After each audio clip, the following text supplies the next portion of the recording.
మిత్రులారా, యాక్చువల్గా మీ అందరినీ చూస్తూ ఉంటే నాకు చాలా సంతోషంగా ఉంది. చాలా అంటే చాలా సంతోషంగా ఉంది. ఎందుకంటే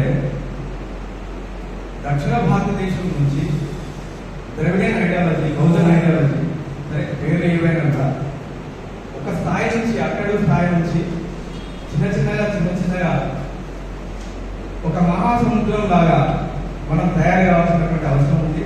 దానికి ఆల్రెడీ బీజం పడ్డది, మెల్లిమెల్లిగా ఎదుగుతున్నాం ఈ సందర్భంలో. సో మీ అందరూ చూస్తామంటే నాకు చాలా సంతోషంగా ఉంది.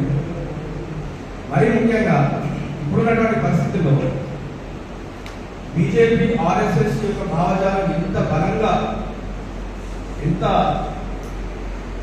వేలు ఊరి కింద ఎంత బలంగా నిలబడ్డారంటే దేశంలో అంత బలంగా నిలబడ్డారు.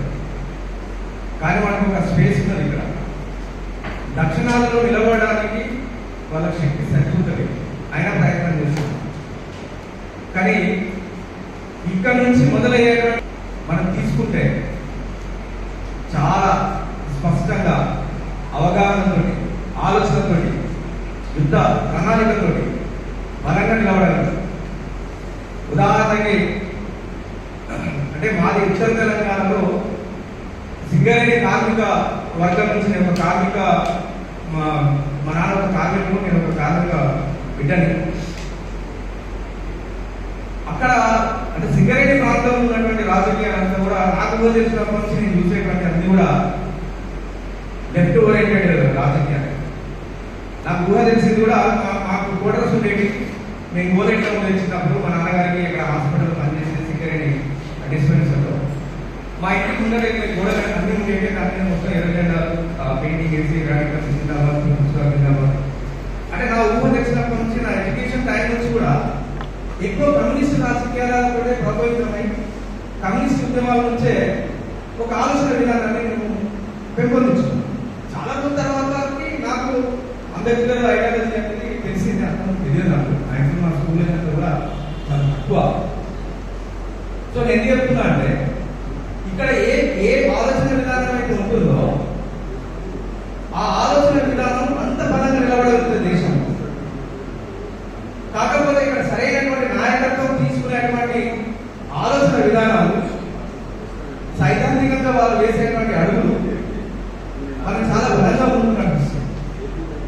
ఉదాహరణకి ఇవాళ మావోయిస్ట్ పార్టీ ఇక్కడి నుంచే మొదలై దేశంలో ఒక బలమైనటువంటి పార్టీగా ఎదిగి, సరే తన ఉనికి ఇప్పుడు ప్రశ్నార్థకంగా మారిందనుకోండి, కానీ ఎదిగి ప్రపంచానికి కూడా ఎక్కువ ఒక కాడ కొంత ఆలోచన అంటే దాని మీద సానుభూతి పెంపొందించుకొని ఎక్కడో ఒక కాడ న్యాయం జరుగుతున్న ఆలోచనతో ప్రజలు కూడా వేచి చూస్తున్నటువంటి పరిస్థితి ఉన్నది. అంటే నేను ఎందుకు చెప్తున్నా అంటే దక్షిణాది నాయకత్వం అనేది అంత బలంగా ఉంటుంది, ఆలోచన పరంలో మేధావులు ఉన్నారు. కాబట్టి ఈరోజు టీసీకే పార్టీ ఒక చిన్న విత్తనాలు, చిన్న చెట్టులాగా ఉండొచ్చు, కానీ భవిష్యత్తులో ఇది ఒక జాతీయ పార్టీ స్థాయికి వెళ్ళాలని నేను మనస్ఫూర్తిగా ఆశిస్తున్నాను.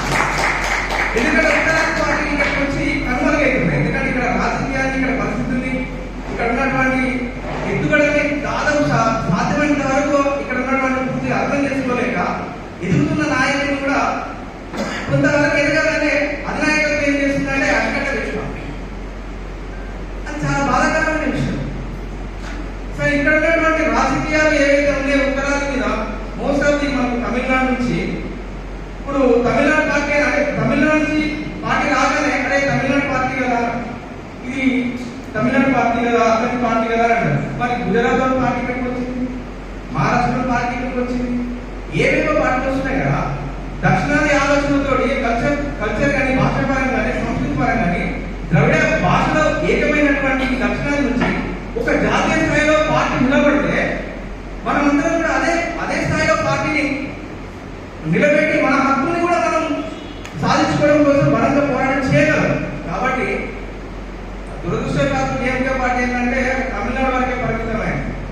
గ్లోబల్గా ఇవ్వాల్సినటువంటి అవసరం ఉంది నాకు కూడా. సో మేము డిఎంకే పార్టీగా తీసుకొచ్చినప్పటికీ కూడా దాదాపు 2018 నుంచి ఇక్కడ పనిచేస్తున్నాము. అంతకుముందు నేను సింగరేణి రాజకీయాలు ఉన్నా, సింగరేణి కార్మిక విధుల సంఘం నేను ఒక అధ్యక్షుడు. సురపేట సుధాకర్ అప్పుడు చెరువులో నిలబడ్డది. మేడం గుర్తుందో లేదో నాకు తెలియదు కానీ గుర్తుంది కాదు ఆ ప్రచారం ఉంచగా ఉంటారు. వారితో పాటు మేము అక్కడికి వెళ్ళి ప్రచారం చేసినాము. దాదాపు మా బెడ్ అంతా కూడా మా కమిటీ మెంబర్స్ అంతా కూడా అక్కడ చేసినాం. సో తర్వాత ఏమైంది అని అంటే సరే మేడగా కొంత పరిస్థితి బాగాలేక అక్క తర్వాత జరిగింది. సో ఇక్కడ ఇప్పుడు వచ్చినాం కాబట్టి మా డిఎంకే పార్టీ పక్షాన ఒకవేళ భవిష్యత్తులో ఇక్కడ మేము పోటీ చేసినా చేయకున్నా మేము అలయన్స్ లో ఉన్నాం కాబట్టి బీసీకే పార్టీకి మేము మా బుద్ధాన్ని పెట్టుకొని ఎక్కడ ఎలక్షన్ జరిగింది, ఎక్కడ పోరాటం జరిగినా, ఎక్కడ వాళ్ళ మీద ఏదైనటువంటి దాడులు జరిగినా లేకపోతే ఏదైనా చట్టపరంగా ఏమైనా జరిగినప్పటికీ కూడా మేము ముందుండి వాళ్ళకు సహకరిస్తాం. మా పార్టీ తెలంగాణ రాష్ట్ర కమిటీ డిఎంకే పార్టీ పూర్తి సంపూర్ణంగా బీసీకే పార్టీని ఉజ్జాల మీద వేసుకుంటుంది. ఎలక్షన్ అయిన ప్రచారానికి వస్తుంది, దాడులు చేద్దామంటే రెడీ ఉంటుంది, ఏ పరంగా ముందుకెళ్ళడానికి సిద్ధంగా అని చెప్పేసి ఈ సభాముఖంగా తెలియజేస్తూ మీరు నాకు అవకాశం ఇచ్చిన కొంచెం కరీంనగర్ వెళ్ళాలి. నాకు అక్కడ DMK party ST committee meeting ఉంది. మరి ఒకసారి మళ్ళీ కదా అందరికీ కూడా 20 ఉద్యమం తెలియజేస్తుంది.